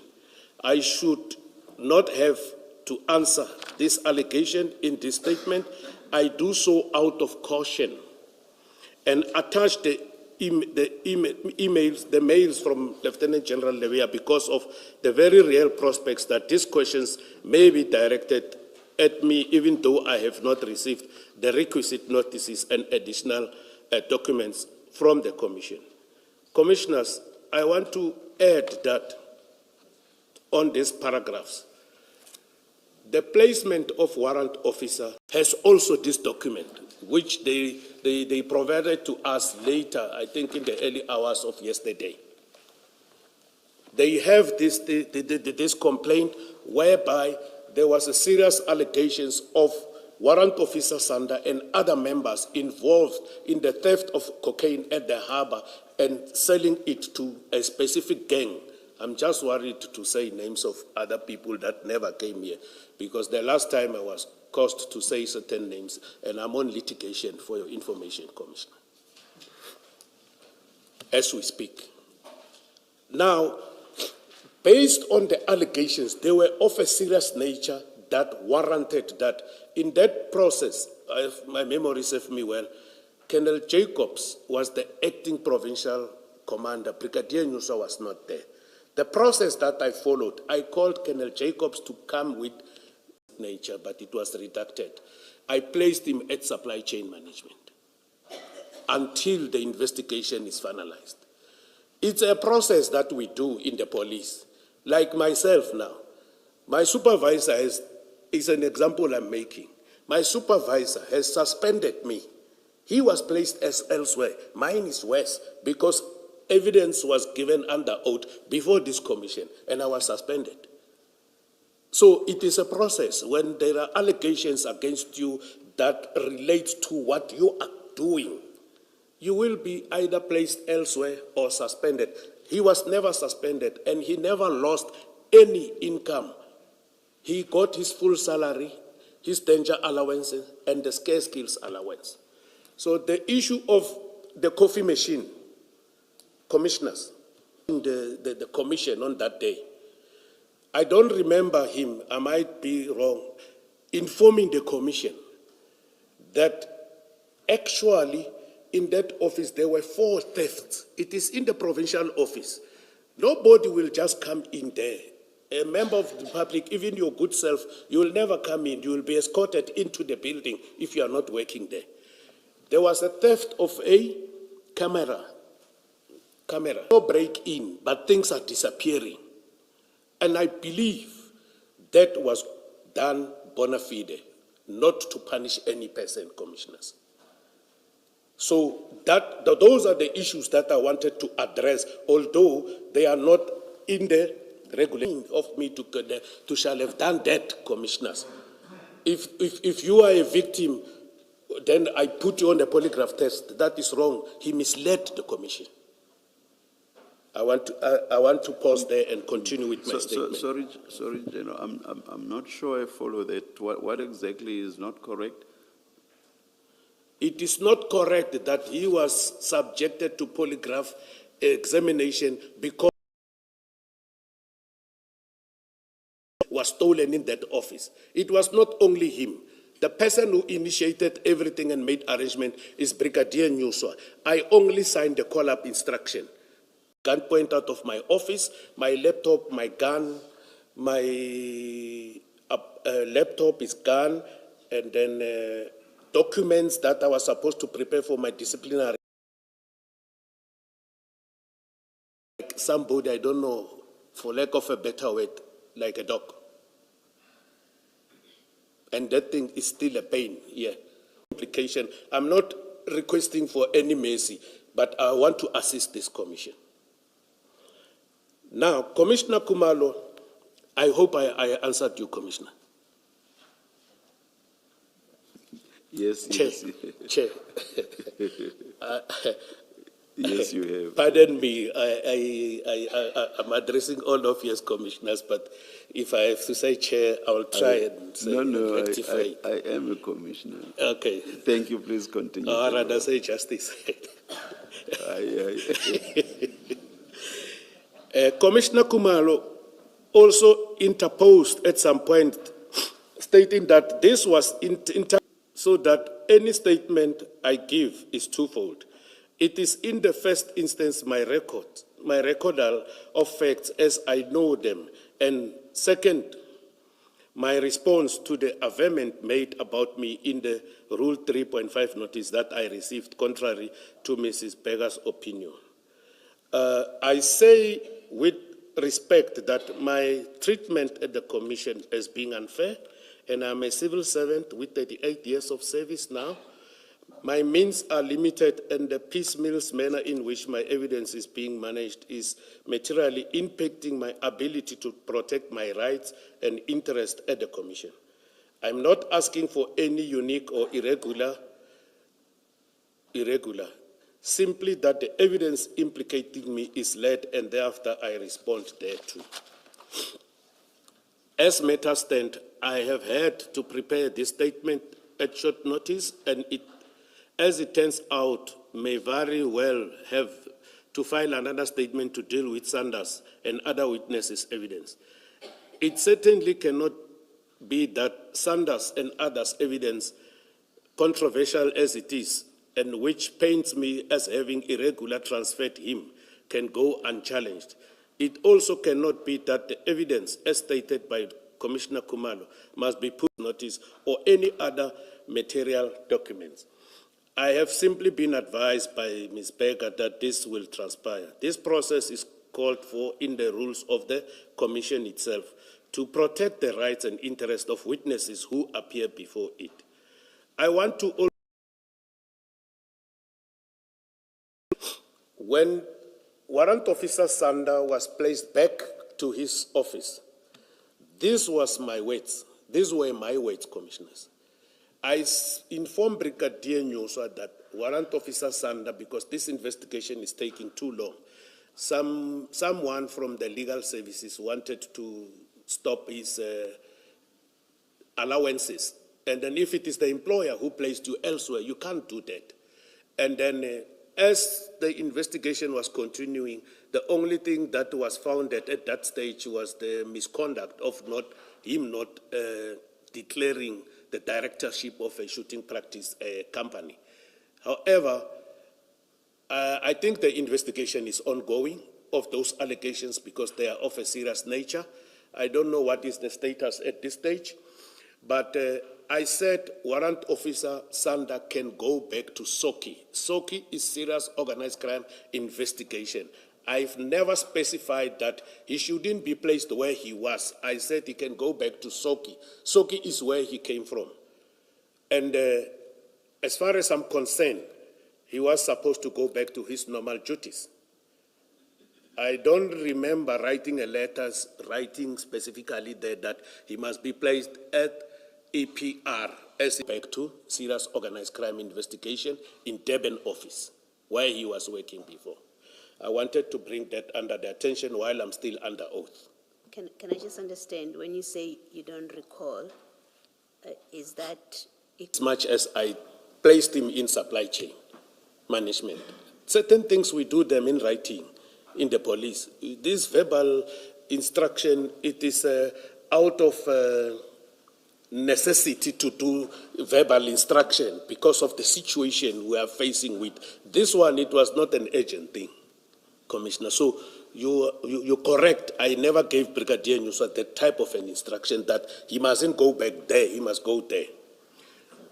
On the back of that explanation, there must then be, given the explanation you are giving, that you do things in writing, there must then be a letter where you say he should be taken back to SANEP. I believe so, Commissioners. Okay. However, as I said, my tools of trades were taken by force. Yes. On the 31st of January, my laptop and everything, I do information to assist the Commission. It was a serious mountain to climb. Thank you, General. Thank you, Commissioner. Sorry, General. You say the investigations are ongoing. There is investigations in respect of the serious allegations, and somebody told him so. I forget the detail around that, but that's the distinct impression he created. Perhaps, in fact, more than just an impression, I think he said so in so many words. Now, do you know anything about that? Commissioner, as I've indicated, since 31 January, I was never at work. No, there is that possibility. Before few months, which would mean, if correct, you were still there. So it was before your suspension. Concern. It is not easy to close that type of investigation at a very short space of time. The way it was dealt with, because also the DPP was involved guiding that investigation. And I see here that this was signed, the letter. It was, I'm looking at page... File 2, Exhibit Bundle, Port Shepstone, page 475. CJC 239.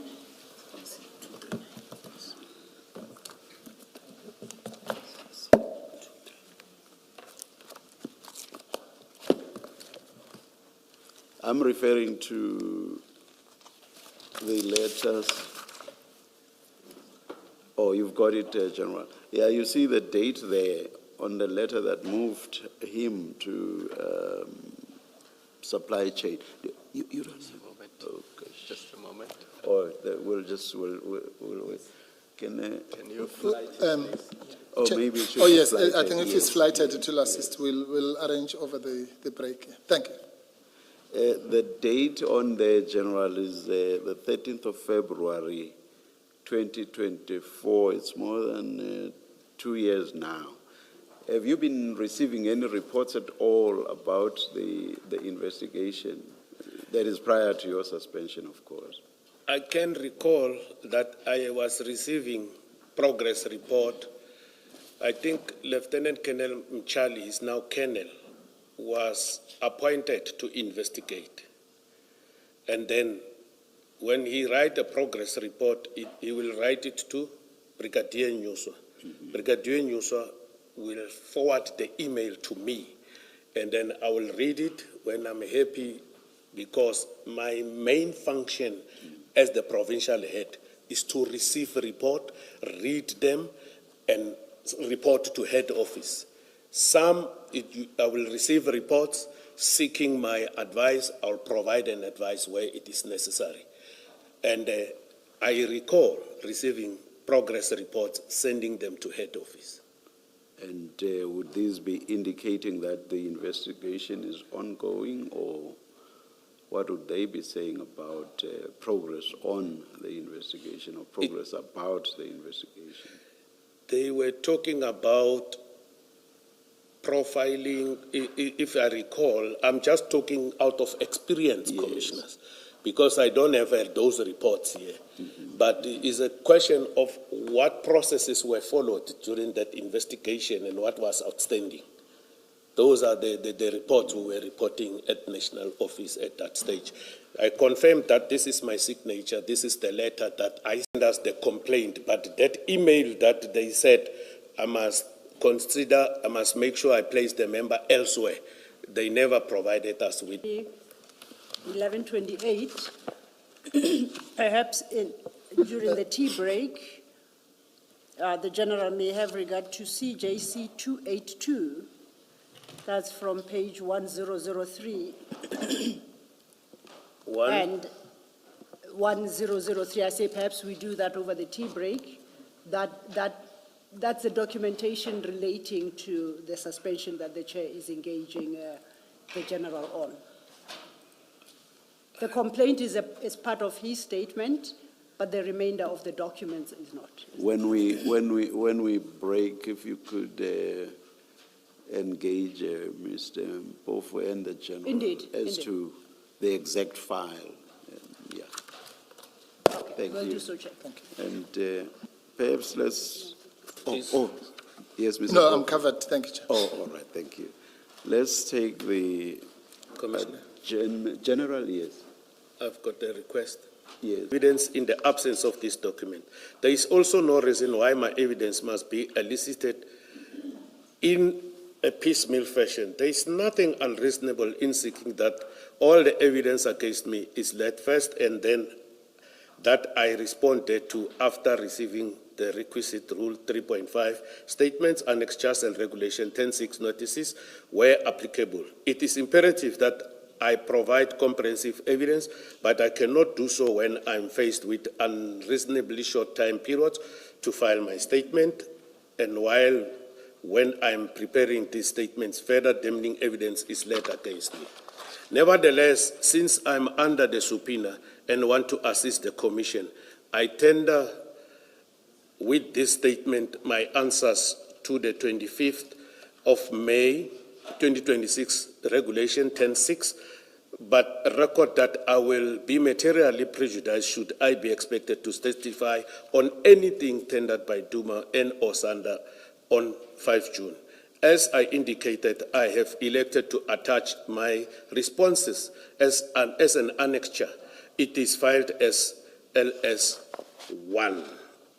That is what I wanted to highlight, and then I will go to the questions after the break. Thank you very much for that permission, Commissioners. Thank you, General. Let's adjourn and resume at midday.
It's just gone 11:59. We are ready to resume.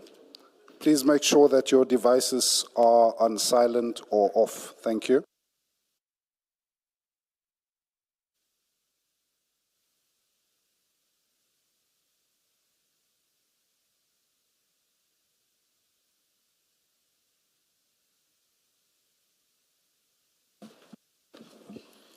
Thank you, Chair. Chair, we have located the statement by Colonel Prinsloo that the general references in his statement. It is being copied, and he would like to make direct reference thereto. It should be with us shortly. Perhaps then, before we might take this opportunity to, and secondly, we have provided his legal team with the full exhibit files, so that each time reference is made to any particular exhibit, they have a full set with them. Which file is it again? And CJC what? The combined exhibit files for Port Shepstone, they should now be in about 3 or 4 files.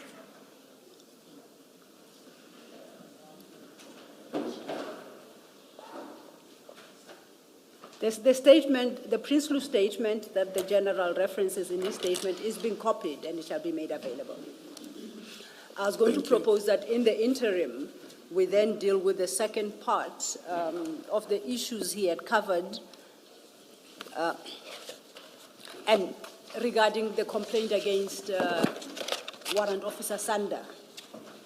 And now that we have all our files, I had indicated, I think it starts actually from page 1001, CJC. That would be file number 4, file number 3. CJC 282.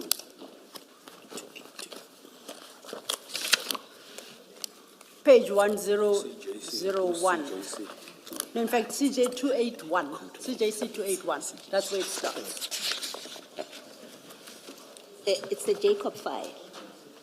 I think that's what it says on this file. It's marked as Jacob file, Island, yeah. Would you say CJC? CJC 281. 281. And that should be at page 1001. And following. You'll recall that the general indicated that he had received a complaint from the member of the public regarding Warrant Officer Sander's conduct.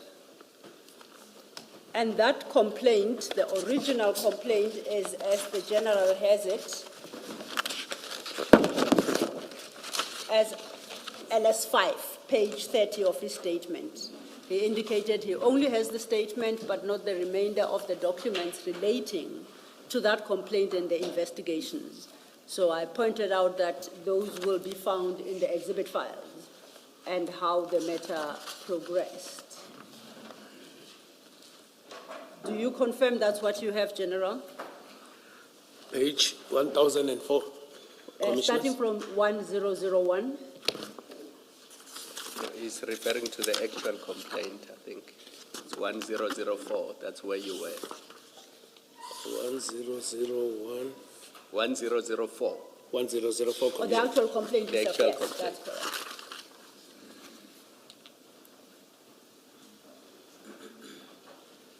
I confirm this is the complaint I received from the National Head Office. And I say then the documents following are reports, ought to be reports relating or submitted in respect of this complaint. If I may just cross-check.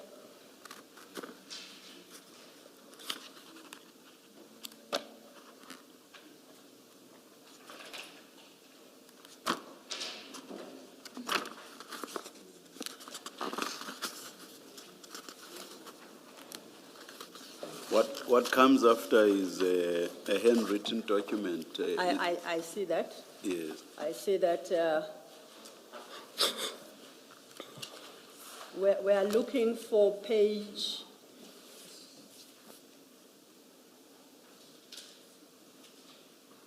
Is it the information note 1082? It is the information note, CJC 289. Yeah.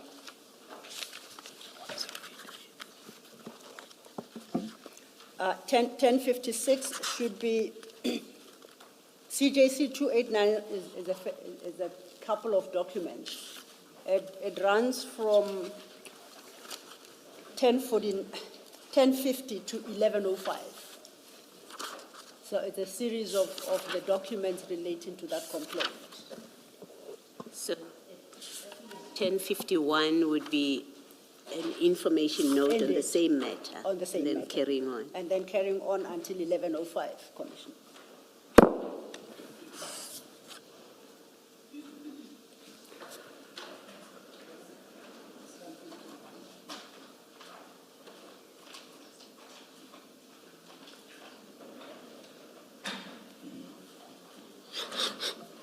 I was pointing that out for the general to remind himself regarding what happened with this complaint, because he said since his suspension, he did not have access to his gadgets. From the For the purpose of assisting the commission, Which was your knowledge as to the fate of the investigation. or the finalization. Yes. Whether finalized, yes. Okay. In fact, yes, I introduced the question by referring to the fact that warrant, no, who was it? No. Okay, thank you, Commissioner. Warrant Officer Sanders said that this had been finalized. That, Commissioner. It arose from that, and then there was one or two follow-ups. Thank you, Commissioner. Yes. When you look at the report, this report was compiled for head office by me after I was provided the information by my subordinates. They wrote it, I read it, and then I was happy. But commissioners, when you look at page 1089 of the same document, there is a paragraph 3 that talks about evidence already obtained.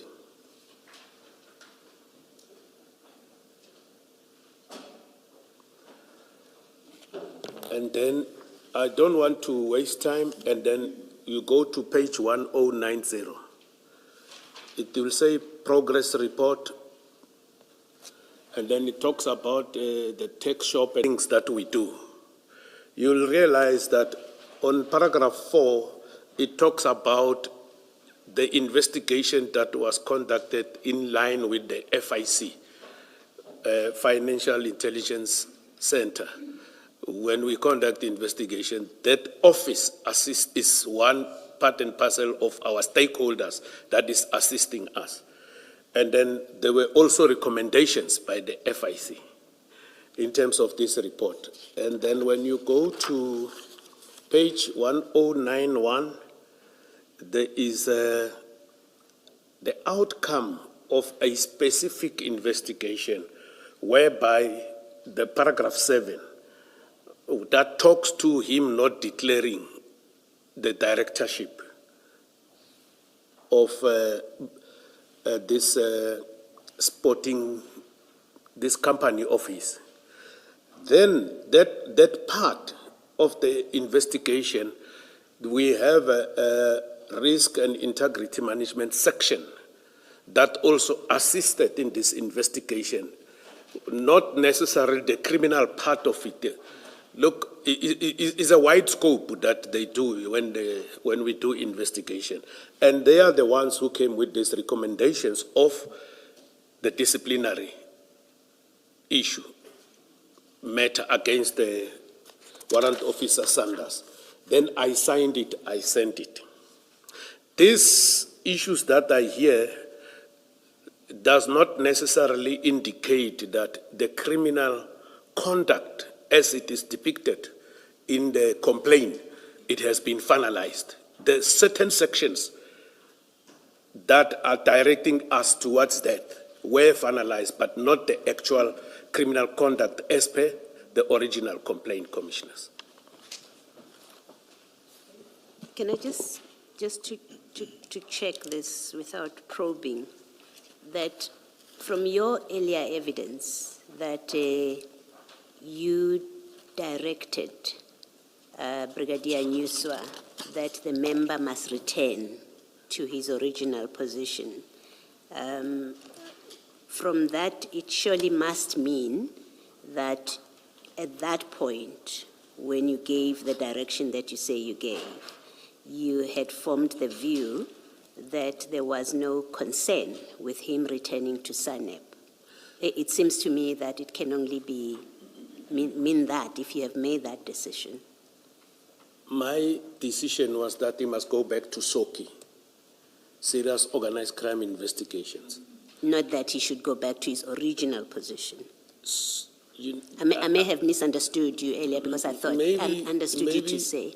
It might be a mistake not to say SOKI SANAP, but I said SOKI. SOKI is serious organized crime, and serious organized crime is divided into 3 subsections. The NPVC, National Priority Violence Crime, SANEP, South African Narcotic Enforcement Bureau, and the EPR. So my directive, as far as I'm concerned, or as far as I can recollect, I said he must go back to SOKI. And again, it's to try and understand properly what that evidence means, that Brigadier Nyuswa could have returned him to SANEP and you would not have considered it to be in defiance of your direction. Come again, Commissioner? SOKI has 3 units that you have listed. One of them is SANEP. Yes. If Brigadier Nyuswa had placed him at SANEP, where he originally was, Yes, Commissioner. instead of EPR, that would still have been in compliance with your instruction that he must return to SOKI. Correct. Okay, thank you. Thank you. It's one issue. I had understood, I can't recall which document it was and which witness gave this evidence, but I had understood that the complaint was investigated, the very complaint we're talking about. They could not get hold of the complainant because either the email was bogus or it did not exist, and that's as far as they could take it. That was my understanding, and I could be wrong. So what I'm asking you is really confirmation of your understanding. Is that, do you have similar understanding, or you cannot respond because you're not sure what the facts are? Thank you, Commissioner Kumalo. Although it is not raised in the regulation 10.6, but I will assist. Can I just say something, because you keep repeating this issue? Can I just say something? You get 10.6s from the evidence leaders and the attorneys. When commissioners are sitting here, they might look at a file and see a document. And if they consider that document to be relevant, they will ask you a question on it. So I hope you won't keep saying, well, because it's not in a 10.6, I take issue with the question that is being asked. Because we are here to establish facts. And in a 10.6, I can tell you now, you can't put everything that is in all these files. Otherwise, your 10.6 will be 50. Ask you to clarify that issue. So there, I don't see why you would say, oh, but it's not in a 10.6. So I just wanted to clarify that. Commissioner, I was just putting on record, but I'm going to respond to the Commissioner's clarity-seeking question. It's just certain things need to be placed on record. I was legally advised that the Commission findings might be put on review. Hence, I'm putting certain things. I already saw that from Mr. Mpofu's opening remarks. Yeah, so hence I want to put it on record because it might come back and say, why you never said 1, 2, 3.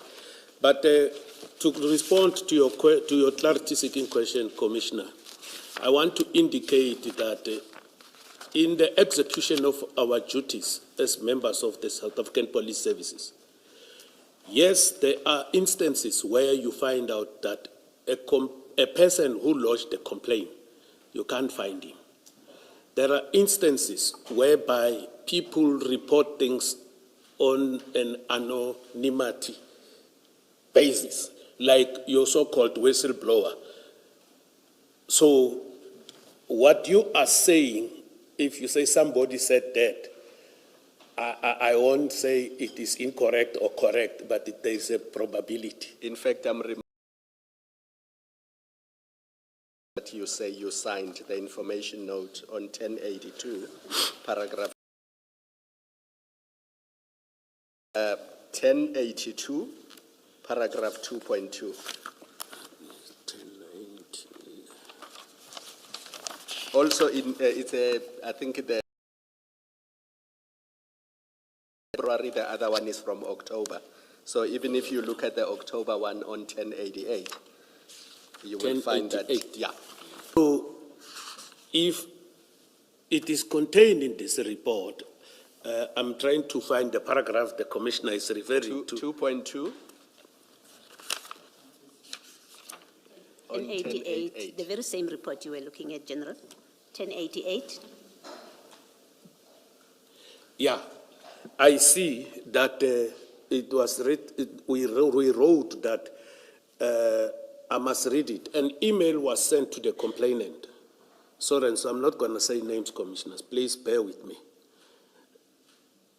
That to him that Port Shepstone Serious Organized Crime Unit was investigating the matter, but he never responded. As a result, an interview was never conducted with him, which means we were aware that the complainant is a he because of the names at the bottom.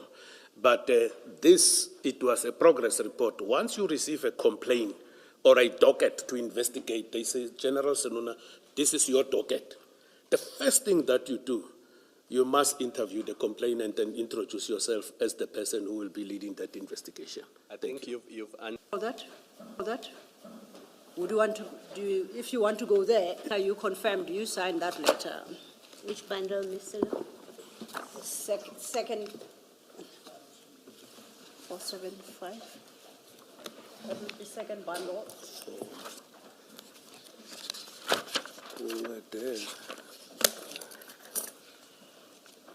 Page? 475. CJC It can't be 239. correct, commissioners. This is not the suspension, it's the temporary placement. My apologies. You are quite correct. Yes. I used a wrong term there. If I gave the commissioners an opportunity.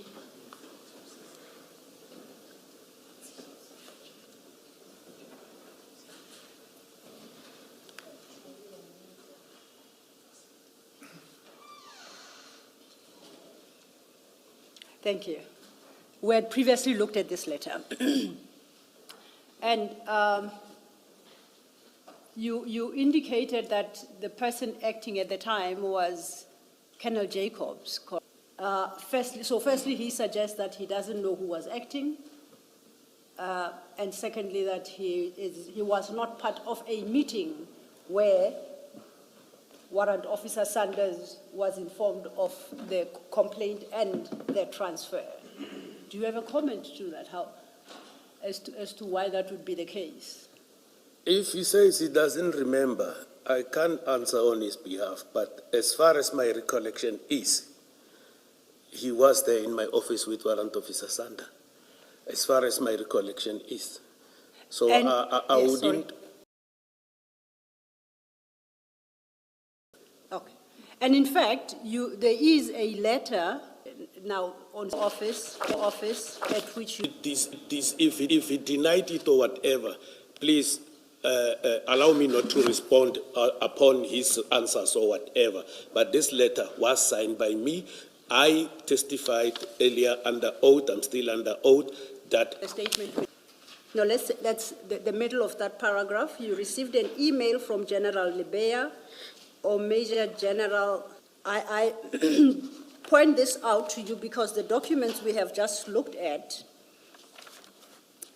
starting with the complaint itself of 5th of February 2014, in that email chain, I cannot find where Major General Suraj Bali instructed you to place warrant officer Sanda on temporary place him in another post.